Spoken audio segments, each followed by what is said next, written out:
Where would Canadians be without the sanctimony of the Liberals to tell us how to act as we watch them do anything but? Oh, hypocrisy, thy name is Liberal.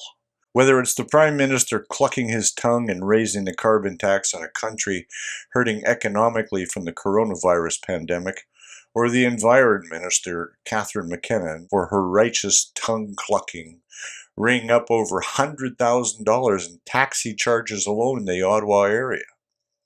Then there was Trudeau using two separate campaign aircraft on the October 2019 election campaign. One apparently for Trudeau and his entourage, and the butt-kissing media and their food and booze, of course. And the other, well, we don't know exactly what it was followed, as it followed the lead aircraft around the country, including on at least one occasion on a flight from Mirabel Airport just north of Montreal to Pierre Elliott Trudeau Airport in Dorval, Quebec, a distance of about 40 miles. Conservative leader Andrew Scheer joked during the leaders' French debate that the second plane was for Trudeau's canoes and costume changes. Reasonable line. And all the while telling us that the carbon tax was for our own good to battle climate change, itself a fabrication of the Liberals' mind. Then this week, the Prime Minister had the temerity to say he might have to cancel Christmas, of all things. Remember when we were told we just had a lockdown for a fortnight to flatten the curve, to allow hospitals to get ready for the pandemic? Trudeau went into hiding in Rideau Cottage, emerging like a groundhog once a day to address the sycophantic media. Then he proceeded to grab power and suspend Parliament before proroguing it to kill any investigations into the WE scandal, still a festering sore for this open and transparent government.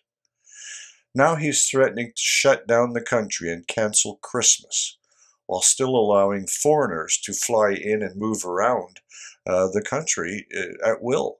The only people being restricted are Canadians.